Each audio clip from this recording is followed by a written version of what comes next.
Bien, on se retrouve pour la correction de l'activité 4 où vous deviez mesurer une masse.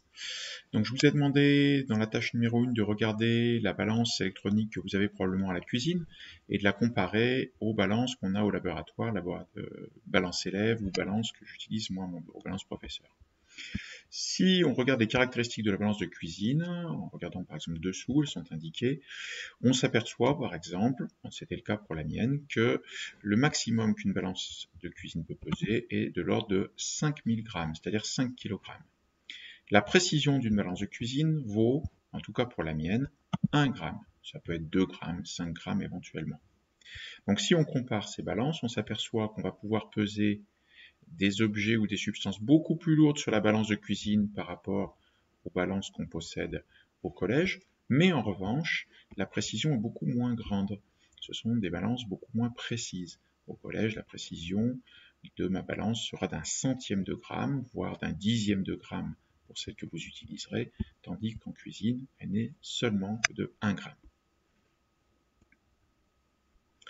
Tâche numéro 2, vous deviez mesurer une masse avec une balance. Il s'agissait de la masse des pâtes contenues dans un paquet.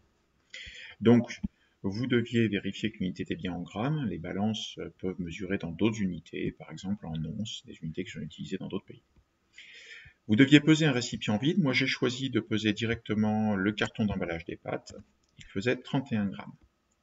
Et je vous ai demandé d'appuyer sur la touche 0 ou tard, ça dépend comment elle est indiquée.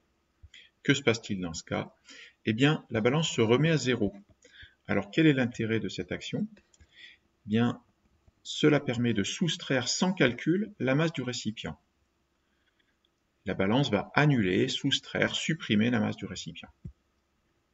Je vous ai ensuite demandé de mesurer la masse des pâtes par deux méthodes, sans faire la tare et en faisant la tare. Alors tout d'abord, sans faire la tare, eh bien, je pose le paquet vide, la balance m'indique 31 grammes, je rajoute les pâtes, le paquet est plein, la balance indique 536 grammes, je dois donc calculer la masse des pâtes, 536 moins 31, 500 grammes, 505 grammes de pâtes.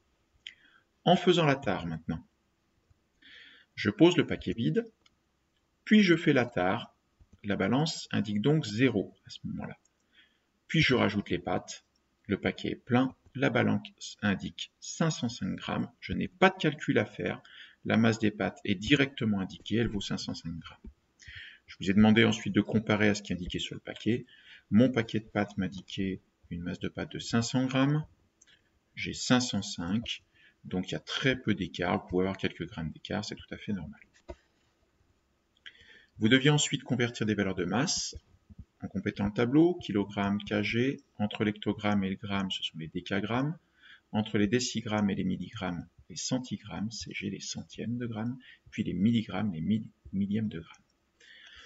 Je vous avais mis en lien une vidéo qui vous permet d'utiliser ce tableau, de vérifier que vous savez l'utiliser correctement. Si vous l'avez fait correctement, les valeurs que vous avez pu trouver sont les suivantes.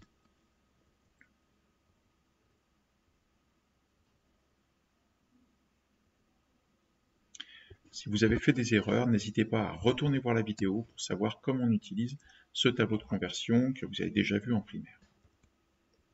Quant à la tâche numéro 4, vous deviez répartir les objets selon leur masse.